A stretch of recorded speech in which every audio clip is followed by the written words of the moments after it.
گزشتہ دنوں برصغیر کے ایک بہت ہی معروف عالم دین مولانا ابوالحسن علی ندوی کا یوم وفات تھا۔ ہم جب ہندوستان کی قریب تاریخ پر نظر دوڑاتے ہیں تو چند ان لوگوں میں سے جنہوں نے پوری امت مسلمہ کو ایک رخ دیا، ایک راہ دی، بے شمار کتابوں کے مصنف، ماذا خسر العالم بانحطاط المسلمین ہو، تاریخ دعوت و عزیمت ہو، پایا سراغ زندگی، روائے اقبال، مولانا کی دینی ملی خدمات، ان کی فکری پس منظر اور معاشرے اور سماج پہ ان کے اثرات کے حوالے سے آپ کیا سمجھتے ہیں؟ مولانا ابوالحسن ندوی سے آپ کا تعارف کب ہوا اور ان کے افکار و خیالات اور ان کے اثرات پر آپ کی کیا رائے ہے؟ ان سے تعارف تو جماعت اسلامی کی وساطت سے ہوا اور اسکول کے زمانے ہی میں ہو گیا تھا۔ مجھے جب مولانا سید ابراللہ صاحب مودودی کے فکر کا مطالعہ کرنے کے لیے میرے استاذ نصیر الدین ہمایوں صاحب نے ترغیب دی تو اس میں یہ چیز بھی شامل تھی کہ میں اس تحریک کی تاریخ کو دیکھوں، اس کے پس منظر کو دیکھوں۔ یہ معلوم ہے کہ ان لوگوں نے اپنے روداتیں بھی لکھ رکھی ہوئی ہیں، تو وہ میری نظر سے گزری۔ اسکول کے آخری زمانے کی بات ہے۔ اس میں یہ معلوم ہوا کہ وہ لوگ جو ابتدا میں شامل ہوئے تھے ان میں جس طرح مولانا امین احسن اصلاحی تھے، اسی طرح سے دو اور جلیل القدر علماء بھی اس زمانے میں آپ کہہ سکتے ہیں کہ نوجوان تھے، وہ بھی شریک ہوئے۔ کہا جا سکتا ہے کہ ندوے کے گلے سرسبد کی حیثیت مولانا علی میاں کو یا مولانا ابوالحسن علی ندوی کو حاصل تھی، اور دیوبند میں بھی مولانا منظور نعمانی کی حیثیت غیر معمولی تھی۔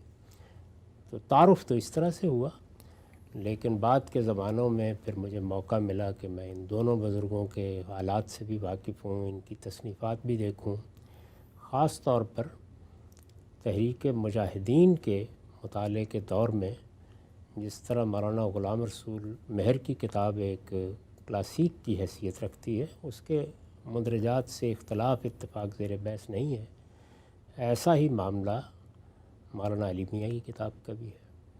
یعنی وہ بھی گویا یوں سمجھ لیجئے کہ جو جذبہ، جو وجود کی حدت سارے معرکے میں موجود ہے، اس کا بہترین اظہار ہے۔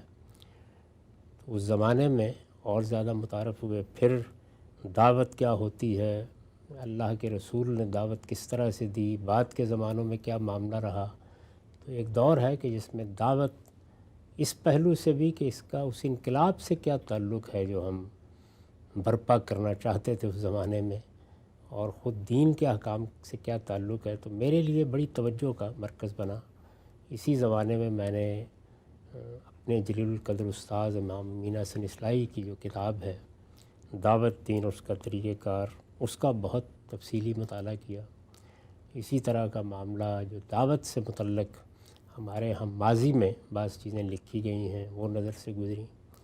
اور مولانا علی میاں کی کتاب تو آپ کہہ سکتے ہیں کہ اس معاملے میں شاید بڑی منفرد ہے، تاریخ دعوت و عزیمت، تو اس کو پڑھنے کا اتفاق ہو۔ تو اس طرح مولانا کی کتابوں سے، ان کی تحریروں سے بہت کچھ تعارف رہا۔ پھر مجھے بڑی دلچسپی رہی ہے کہ میں جو لوگ کچھ رفتگاں پر لکھتے ہیں یا شخصیات پر لکھتے ہیں یا اپنے تاثرات کا اظہار کرتے ہیں ان کو بھی پڑھا جائے۔ آپ کے علم میں ہے کہ مولانا سید سلیمان ندوی جو ان کے استاد ہیں ان کی بھی اس طرح کی کتابیں ہیں۔ یہی صورتحال مولانا علی میاں کی بھی ہے، انہوں نے بھی کتابیں لکھی ہیں اور اس میں بہت سے بزرگوں کا جن سے ہم اس طرح متعارف نہیں ہوتے ذکر کیا ہے، ان کے حالات بتائے ہیں، ان کے ساتھ ان کا کیا تعلق رہا ہے اس کو بیان کیا ہے۔ یہ معلوم ہے کہ اس میں خود جن بزرگوں سے میری بہت دلچسپی رہی ہے ان کے بارے میں بھی بہت سی تحریریں ہیں، مولانا عبد الماجد دریابادی ہوں یا مولانا ابوالکلام آزاد ہوں یا امام فراہی ہوں یا اسی طریقے سے خود مولانا سید ابواللہ صاحب مودودی۔ تو وقتاً فوقتاً ان کی یہ چیزیں یعنی اسکول کے زمانے سے سلسلہ شروع ہوا، پڑھنے کا موقع ملا، بلکہ یہ کہا جا سکتا ہے کہ ان کی تحریروں میں شاید کوئی تحریر رہ گئی ہو، یعنی اس زمانے میں نے ہر چیز ہی کم و بیش ان کی پڑھی ہے۔ جہاں تک اس چیز کا تعلق ہے کہ ان کا فکری کنٹریبیوشن کیا ہے اور ہماری سوسائٹی پر اس کے کیا اثرات ہوئے، تو اس کو میں 3 جہتوں سے دیکھتا ہوں۔ ایک جہت یہ ہے کہ ہمارے ہاں دین کا ایک روایتی فکر ہے، اس روایتی فکر کی بڑی حیثیت ہے، وہ اس وقت بھی پوری امت مسلمہ کے ذہنوں پر چھایا ہوا ہے۔ اس روایتی فکر کو آپ اگر ایک لفظ یا ایک تعبیر میں بیان کریں تو کہا جاتا ہے کہ وہ صوفیانہ فقہی تعبیر ہے۔ مولانا اسی کے آدمی ہیں، یعنی یوں نہیں ہے کہ دبستان شبلی نے جو ایک نئی دنیا پیدا کرنے کی ابتدا کی تھی وہ اس طرف آگے بڑھے ہوں۔ وہ دبستان شبلی کے اکابر کا بڑا احترام کرتے ہیں، آپ ان کی کوئی چیز پڑھ لیں، ایسا نہیں ہے کہ اس سے واقف نہیں ہیں۔ وہ اپنے استاذ سید سلیمان ندوی کا ذکر بھی جس طریقے سے کرتے ہیں وہ طریقہ وہی ہے کہ جو اس طرح کے تلامیذ کا ہمیشہ سے رہا ہے۔ اسی طرح امام فرائی کا ذکر جس طرح کرتے ہیں، اور مولانا سید ابواللہ صاحب مودودی نے جو کچھ کیا ہے اس پر بھی انہوں نے محاکمے کی بعض تحریریں بھی لکھی ہیں، ان میں بھی کس نوعیت کا اعتراف ہے۔ اس سب کے باوجود بہرحال انہوں نے اپنے آپ کو، اور میرا خیال ہے کہ ان کا شعوری فیصلہ تھا، روایتی فکر ہی سے وابستہ رکھا ہے۔ یعنی اگر ان سے آپ دین پوچھیں گے، وہ دین پر کوئی بات لکھیں گے، اس کو بیان کریں گے، کسی سوال کا جواب دیں گے تو وہ عام طور پر صوفیانہ فقہی تعبیر ہی کے دائرے میں رہیں گے۔ اسی وجہ سے یہ کہا جا سکتا ہے کہ وہ اگرچہ ندوے میں پیدا ہوئے، ان کی تعلیم وہاں ہوئی، انہوں نے پرورش وہاں پائی، ان کا ذہنی افق اسی نوعیت کا تھا، وہ ایک زمانے میں ذرا آزاد رو بھی ہوئے جس وقت انہوں نے آ کے جماعت اسلامی میں شامل ہونے کا فیصلہ کیا، لیکن وہ ان سب وادیوں سے گزر کر بالآخر دیوبند ہی میں چلے گئے۔ یعنی دیوبند ہی ہے جو ہمارے ہاں روایتی فکر کا ایک نمائندہ ادارہ ہے۔ اسی وجہ سے پھر ان کا تعلق دیوبند سے کے متعلقین میں جو بڑے لوگ ہیں، خواہ وہ اہل علم ہوں یا وہ خانقاہی لوگ ہوں، ان سے زیادہ رہا۔ تو ایک ان کی جہت یہ ہے، یعنی اس میں وہ کوئی بالعموم تفرد اختیار نہیں کرتے۔ ہمارے ہاں جس طریقے سے تفرد کو ایک گالی بنا دیا گیا ہے، ایسا تو ان کا رویہ نہیں ہے، اس لیے کہ وہ ایک نہایت شائستہ، نہایت مہذب، نہایت اعلیٰ درجے کی شخصیات میں سے ہیں، لیکن بہرحال انہوں نے اس کو اختیار نہیں کیا۔ تو ایک پہلو ان کا یہ ہے کہ روایتی فکر، اور اس میں بھی سلفی نہیں، صوفیانہ فقہی تعبیر کو ہی انہوں نے ہمیشہ اختیار کیا۔ ایک چیز یہ ہے، اس میں اگر کسی موقع پر یعنی اس پہلو کو سامنے رکھ کے مثلا قرآن کے کسی حصے کی انہوں نے اگر کوئی تشریح اور توضیح کی ہے یا کسی فقہی مسئلے کے بارے میں کہیں ضمناً ذکر بھی کرنا پڑا ہے تو اس میں آپ کو کوئی ندرت نہیں محسوس ہوتی، وہ اصل میں اسی فکر کا اظہار ہے۔ ان کا دوسرا پہلو وہ ہے کہ جس میں اقبال محبوب جہاں ہوئے، اچھا، وہ ہے اس امت کی عظمت رفتہ کے ساتھ ان کی دلچسپی۔ اقبال اگر شاعری میں اس کے ہدی خواں ہیں تو کوئی شک نہیں کہ نثر میں مولانا علی میاں اس کے ہدی خواں ہیں۔ ان کی جتنی بھی تصنیفات ہیں ان کا اگر آپ مطالعہ کریں، ان کی تقریریں بھی اگر آپ سنیں، وہ اردو میں بھی رواں تھے، عربی بھی بہت اچھی بولتے تھے اور تقریر اس میں بھی کرتے تھے، ساری دنیا میں انہوں نے اپنی بات بیان کی ہے۔ تو اس میں بالکل وہی آہنگ ہے جو اقبال کا آہنگ ہے۔ ظاہر ہے کہ اقبال شعر کہتے ہیں اور شاعری کی اپنی ایک دنیا ہوتی ہے، شاعری کی فضا بھی مختلف ہے، تو مولانا نثر لکھتے ہیں، لیکن آہنگ وہی ہے، اسلوب وہی ہے، انداز وہی ہے، جذبہ وہی ہے، حدت وہی ہے، شوق وہی ہے، اور ہدی خوانی کی لے بھی وہی ہے۔ تو یہ ایک دوسرا ان کا پہلو ہے۔ اصل میں جس چیز نے ان کو پورے عالم اسلام میں لوگوں کا محبوب بنا دیا وہ یہی چیز ہے۔ اقبال کے ساتھ ان کے عشق کی وجہ بھی یہی ہے، ظاہر ہے کہ اقبال بھی یہی کرتے ہیں۔ یعنی آپ دیکھیے نا، اس کے مختلف اجزاء ہیں۔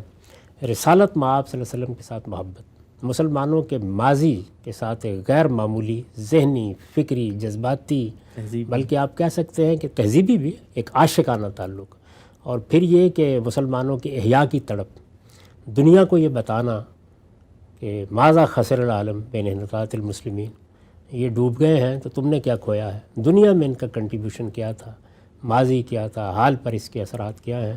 ان کی تمام تصنیفات میں آپ دیکھیے تو یہ آہنگ بہت غیر معمولی ہے، اور اس کو وہ مختلف پہلوؤں سے بیان کرتے ہیں، مسلمانوں کو توجہ دلاتے ہیں، ابھارتے ہیں، عالم عرب کو خطاب کرتے ہیں۔ اسی طریقے سے مسلمانوں کے جو مسائل ہیں ان کو سامنے رکھ کر، خواہ وہ فلسطین کا معاملہ ہو یا کوئی اور ہو، جس لب و لہجے میں وہ گفتگو کرتے ہیں وہ بالکل وہی ہے۔ ان کو اگر پڑھیں تو یہ دوسری ان کی جہت ہے.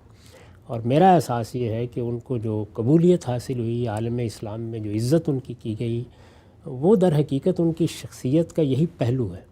اس لیے کہ یہ شخصیت کا یہ پہلو اپنے اندر بڑی پاکیزگی رکھتا ہے. یہ گویا اپنی قوم کے ساتھ، اپنی ملت کے ساتھ، اس امت کے ساتھ، اس کے ماضی کے ساتھ، اس کی شخصیات کے ساتھ محبت کا غیر معمولی اظہار ہے. اور میں نے عرض کیا کہ یہ بالکل عاشقانہ وارفتگی کے ساتھ، جس طرح اقبال کے ہاں ہے، بالکل اسی طریقے سے ان کے ہاں سامنے آتا ہے. اگر کسی موقع کے اوپر انہوں نے کچھ محققانہ طریقہ اختیار کیا بعض تصنیفات میں، جیسے تاریخ دعوت و عزیمت ہے، جیسے قادیانیت پر ان کی کتاب ہے، یا اسی طریقے سے بعض اور تصنیفات میں، تو وہ تاریخی ذوق ہے بنیادی طور پر. یعنی اس کا معاملہ فکری نہیں ہوتا. وہ اس میں یہ کوشش کرتے ہیں کہ ایک خاص زاویے کو سامنے رکھ کر وہ تاریخ کو دیکھیں، اس کو پڑھیں، پھر اس کے بعد اس کی شخصیات کو نمایاں کریں. جو تسلسل رہا ہے ہمارے ہاں دعوت کا، عزیمت کا، اللہ کی راہ میں جہاد کا، مسلمانوں کی عظمت رفتہ کی بازیافت کی جدوجہد کا، اس کو زیادہ سے زیادہ اپنا پیغام بنائیں. تو اقبال کے ساتھ بھی ان کا تعلق ایسا ہی ہے، غیر معمولی ہے. چنانچہ انہوں نے عالم عرب کو اقبال سے واقف کرانے کے لیے روائے اقبال جیسی کتاب لکھی. غالباً نقوش اقبال اسی کا ترجمہ بھی ہے. اقبال پر گفتگو بھی عام طور پر اسی بالغانہ انداز میں کرتے تھے.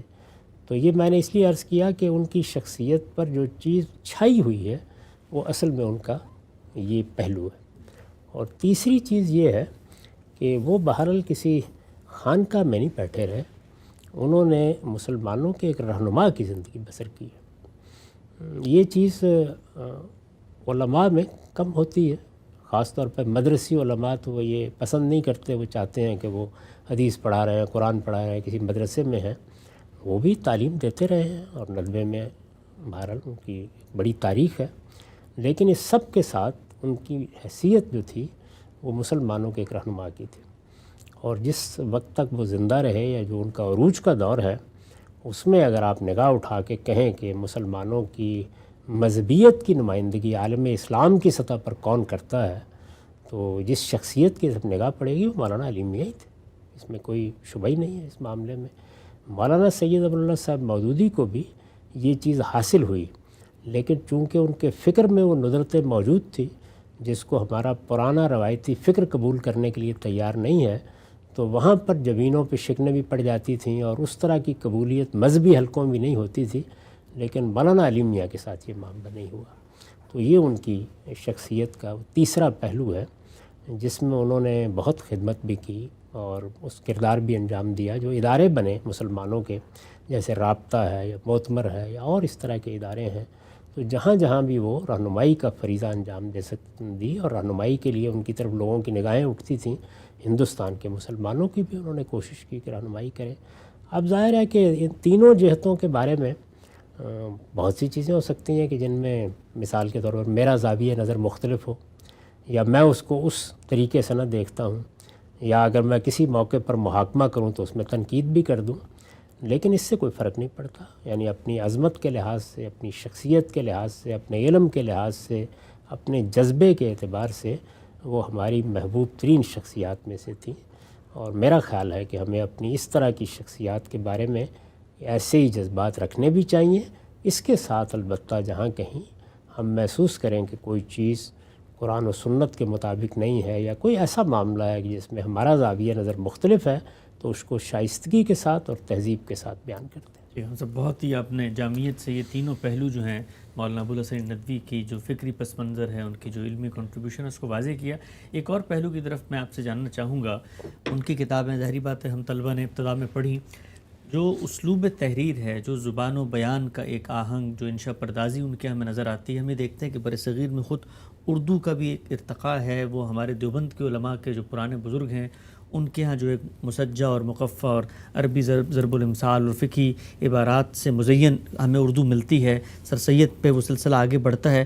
مولانا کی جو اردو لکھنے کی صلاحیت ہے، اردو نثر کے اندر ان کا مقام ہے، جس طریقے سے انہوں نے چیزوں کو بیان کیا ہے، یعنی اس میں روانی بھی ہے، سلاست بھی ہے، فصاحت بھی ہے، بلاغت بھی ہے، اس کو آپ کیسے دیکھتے ہیں؟ کیونکہ جتنی ان کی تقاریر ہیں، جتنی ان کی کتب ہیں، وہ ایسا نہیں ہے کہ محض کوئی لٹریچر تصنیف کر دیا گیا ہو، بلکہ اس کے اندر ایک ادبی پہلو اور ایک ذوقی آہنگ بھی نظر آتا ہے۔ اس میں کوئی شبہ نہیں ہے، بہت اچھا لکھتے ہیں، اور ہمارے ہاں سر سید نے جو تبدیلی پیدا کی، بلکہ ایک پورا مدرسہ فکر وجود پذیر کر دیا، شبلی نے اس کو ایک مذہبی آہنگ دیا، پھر ان کے معاصرین میں جو اچھے لکھنے والے پیدا ہوئے، جیسے مولانا سید ظفراللہ صاحب مودودی تھے، یا ہمارے استاذ امام امین حسن اصلاحی ہے، یا مولانا عبدالماجد دریابادی ہے، پھر یہ کہ ان سب لوگوں کے اوپر کسی نہ کسی درجے میں ابوالکلام آزاد کے اثرات رہے ہیں۔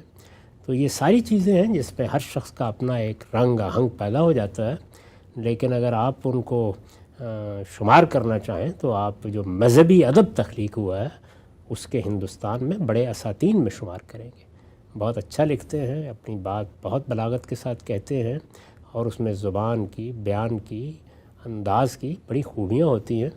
اب ظاہر ہے کہ اس میں بھی اذواق کا بہت فرق ہو جاتا ہے، بعض اوقات ایک انداز سے ایک آدمی زیادہ متاثر ہوتا ہے، دوسرا کم، لیکن میں نے تو ان کی جتنی تصنیفات بھی دیکھی ہیں، ایک اچھے لکھنے والے کی سب سے بڑی خوبی یہ ہوتی ہے کہ وہ زبان کے معاملے میں آپ کے سامنے کوئی نشیب و فراز نہیں آنے دیتا۔ آپ اس کی تحریر بے تکلف پڑھتے ہیں، اور چونکہ انہوں نے شخصیات کے بارے میں لکھا ہے، تاریخ کے بارے میں لکھا ہے، تو اس طرح کی ادب چیزیں تو ان کا موضوع نہیں ہوتی جن کا تعلق فنی مباحث سے ہے، تو آپ اطمینان کے ساتھ، جیسے کہ آپ کوئی عام کتاب پڑھتے ہیں، ایسے ہی ان کی مذہبی تحریریں پڑھ سکتے ہیں، اور میرے خیال میں یہ ان کی بہت بڑی خوبی ہے۔